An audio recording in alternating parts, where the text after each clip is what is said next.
네, 세계기업에 직접 투자하는 해외 직투 이번 시간도 NH농협증권 김규배 차장과 얘기를 나눠보도록 하겠습니다. 안녕하십니까? 네, 안녕하세요. 네, 자 해외 직투 오늘 일단 환율부터 또 체크를 하고 좀 가봐야 될 것 같습니다. 6거래일 만에 이제 올랐습니다. 1,024원. 약간 일단 1,020원 밑으로 떨어질 거라는 우려는 어느 정도 이제 좀 불식이 된 것 같은데 오늘의 환율은 이제 어떻게 될 거라고 보십니까?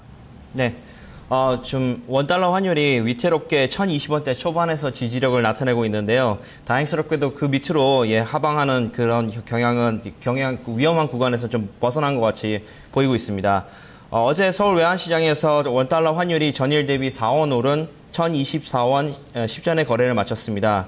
1,020원대가 무너질 것 같은 아슬아슬한 구간은 일단 벗어난 것처럼 보이지만 최근의 움직임은 굉장히 예측하기가 쉽지가 않은데요. 오늘도 원달러가 1,020원에서 1,025원 사이에서 거래가 될 것으로 예상이 되고 있습니다. 여기에 NDF 투자자들이 펀드를 중심으로 달러 매수에 나서면서 저점 매수가 유입이 됐고요. 간밤에 달러 강세 움직임도 1,020원 선 지지에 설득력을 보여주고 있습니다. 네, 그랬군요. 그리고 간밤에 미국 증시 같은 경우는 약간의 좀 해프닝도 있었고요. 그래서 다른 부분이 좀 묻히기도 했던 하루였던 것 같은데 체크포인트 잡아주시죠.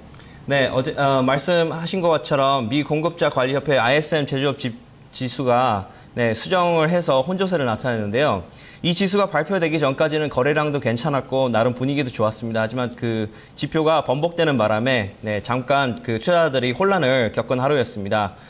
다우지수가 이날 전날보다 0.16% 오른 16,043에 마감을 했고요.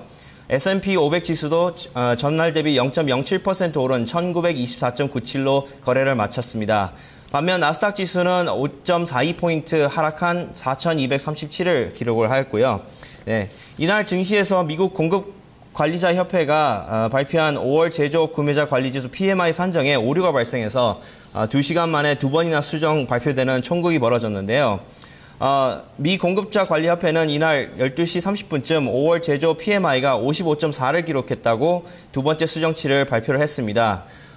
이후 ISM 지수가 PMI를 56으로 수정한 후에 다시 55.4로 정정 발표를 했는데요. 결과적으로는 시장 전망치를 약간 밑돌지만 4월 달보다는 좀 높은 것으로 제조업 경기가 여전히 확장세임을 보여줬습니다. 세부 항목별로는 신규 주문 지수가 53.3에서 56.9로 수정됐고 생산 지수도 55.2에서 61.0으로 상향 조정이 됐습니다. 한편 우리가 눈여겨봐야 될 부분은 고용 지수는 계속해서 4월에 54.7에서 52.8로 위축이 됐는데요.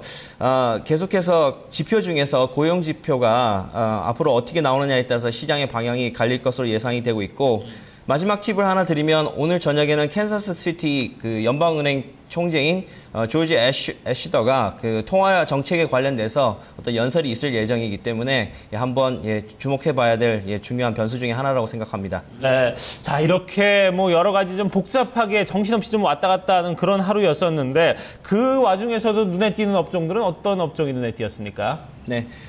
기술주가 조금 부진한 모습을 보인 하루였고요. 네. 전체적으로 시장에서 어떤 주도 업종이 그렇게 있다고 볼 수는 없습니다. 한편 구글이 최근에 인공위성을 활용한 무선 인터넷 중계 사업에 최대 3조 원을 투자할 계획이라고 월스트리트 저널이 발표를 했는데요. 소식통에 따르면 구글이 180개의 고성능 소형 인공위성을 통해서 무선 인터넷 중계 프로젝트를 시작을 한다고 합니다. 따라서 향후에 서비스 위성수는 늘어날 수 있고 구글이 아직 세부적인 계획을 발표하지는 않았지만 사업 자금으로서 최대 10억 달러에서 30억 달러까지 탄력적으로 책정이 될 수 있다. 이렇게 보고 있는데요. 월스트리트 저널에 따르면 구글의 이러한 움직임이 최근 미국의 실리콘밸리에서 불고 있는 인터넷망 보급 확대 추세에 따른 것으로 분석을 하였습니다. 구글을 비롯해서 페이스북 이런 대형 회사들이 미국 IT 업계 공룡들이 인터넷망이 개설되지 않은 지역의 신규 이용자층을 확보하기 위해서 경쟁적으로 나서고 있는 그런 모습을 보이고 있습니다. 일례로 구글이 진행되고 있는 룸 프로젝트는 태양열로 작동하는 커다란 열기구에 무선 인터넷 접속 장치를 부과해서 서비스를 제공하는 거고요. 구글 역시 타이탄 에어로스페이스를 인수해서 드론 관련된 사업 의지를 드러내고 있습니다. 그러나 사업의 실현성에 대해서는 전망이 엇갈리고 있는데요. 구글은 기존 사업자의 그 위성 운용을 방해하지 않기 위한 조정 절차를 거쳐야 되고 또한 넘어야 할 규제 장벽도 있는 것으로 보입니다.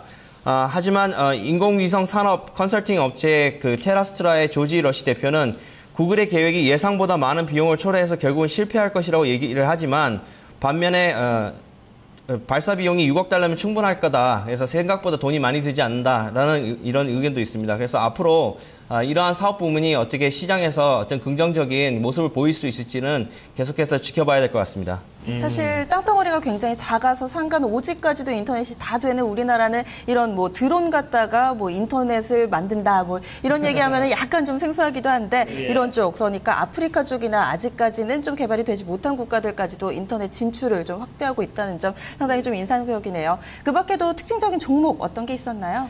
네, 어제 그 거래가 많지 않은 가운데서도 브로드컴이 9.24% 상승해서 마감을 하였습니다. 브로드컴이 무선전화 베이스밴드의 사업 부분을 철수를 하거나 앞으로 서서히 줄이는 것을 고려한다는 소식에 주가가 급등을 하였는데요. 브로드컴은 핸드폰 사업 부서를 축소하거나 매각할 것이라고 밝혔습니다. 이는 시장에서 스마트폰 성장세에 모바일 칩 산업이 약간 위축될 수 있다 이렇게 보고 있고요. 브로드컴에서 만드는 칩은 스마트폰이 모바일 네트워크에 연결하는 것을 도와주는 그런 역할을 하고 있습니다. 하지만 이번에 만약에 이 부서를 매각을 한다면 700만 달러를 절감할 수 있다고 보여지고요. 다른 칩 메이커인 텍사스 인스트루먼트나 휘스케일도 앞으로 모바일 칩 비즈니스를 축소한다고 그렇게 밝혔습니다. 이렇게 베이스밴드 칩 시장이 매우 경쟁적으로 치열해지고 있고 앞으로 이러한 그 사업 부문을 축소한다면 상대적으로 퀄컴이 공격적으로 새로운 제품과 시장 점유율을 확보할 수 있을 거라고 보고 있고요. 지금 현재 시장에서는 퀄컴이 58%의 시장 점유율을 기록하고 있습니다. 이 사업 축소에 따라서 리서치 기관인 브린 캐피탈은 이날 브로드컴에 대해서 매수 의견을 내놨고 이로 인해서 주가가 9% 이상 급등을 하였습니다. 네, 전체적으로 이제 아까 우리 박상동 앵커가 얘기했듯이 좀 썩은 가지를 이렇게 쳐내는 이런 추세들이 지금 미국 기업들의 어떤 추세가 아닌가 하는 생각이 드는데 그러면서 이제 나쁜 쪽은 이제 쳐냈기 때문에 오히려 주가는 상대적으로 이제 올라가고 매수 의견이 나오는 그런 모습을 보여주고 있습니다. 자, 그러면 이제 오늘 우리가 직접 좀 투자해 볼 만한 그런 해외 종목은 어떤 종목일까요? 네, 계속해서 아마 기술주를 들어가시기에는 굉장히 그 부담이 많이 있으실 건데요. 계속해서 오바마 정부 이래로 헬스케어 주식은 여전히 시장에서 관심 종목 중에 하나입니다. 자, 오늘 말씀드릴 종목은 에보트 레보레토리스라는 회사인데요. 사실 우리나라 사람들에게는 잘 생소하시겠지만 신생아부터 노인까지 모든 연령 계층에 대해서 의료 및 의학적 서비스를 제공하는 그런 회사로 굉장히 세계적인 브랜드를 갖고 있는 회사입니다. 일반 소비자들이 경험할 수 있는 큰 부분은 우리가 흔히 라식 수술을 받을 때 의사 선생님들이 쓰시는 그 의료기구나 장비를 제공하는 그런 회사로 이해하시면 되시고요. 약 70%의 매출이 미국 밖에서 이루어지고 특히 40%가 이머징 마켓에서 창출이 되는 굉장히 그 글로벌한 그런 기업입니다. 이 회사의 핵심 사업부는 당뇨, 진단사업, 영양식품 해서 골고루 사업 포트폴리오를 가지고 있는 그런 회사입니다. 네, 의료기기 쪽이면은 왠지 수익성도 상당히 좀 높을 것 같다라는 생각이 드는데 주가 흐름하고요. 목표가는 어떻게 잡는 게 좋을까요? 네. 에보트의 차트를 보시면 지금 현재 계속해서 몇 개월 동안 개걸음 그 모습을 하고 있는 옆으로 누워있는 모습입니다. 사실 그래서 실적을 확인해 봤더니 지난 1분기 매출이 약간 부진한 것으로 이렇게 나왔습니다. 그래서 미국 증시가 상승함에도 불구하고 주가는 큰 변동이 없이 이루어졌고요. 실적을 확인해 보면 2014년도 1분기 순이익이 3억 7,400만 불을 기록했습니다. 또한 매출액도 작년에 비해서 2.5% 감소한 52억 4천만 불을 기록했고요.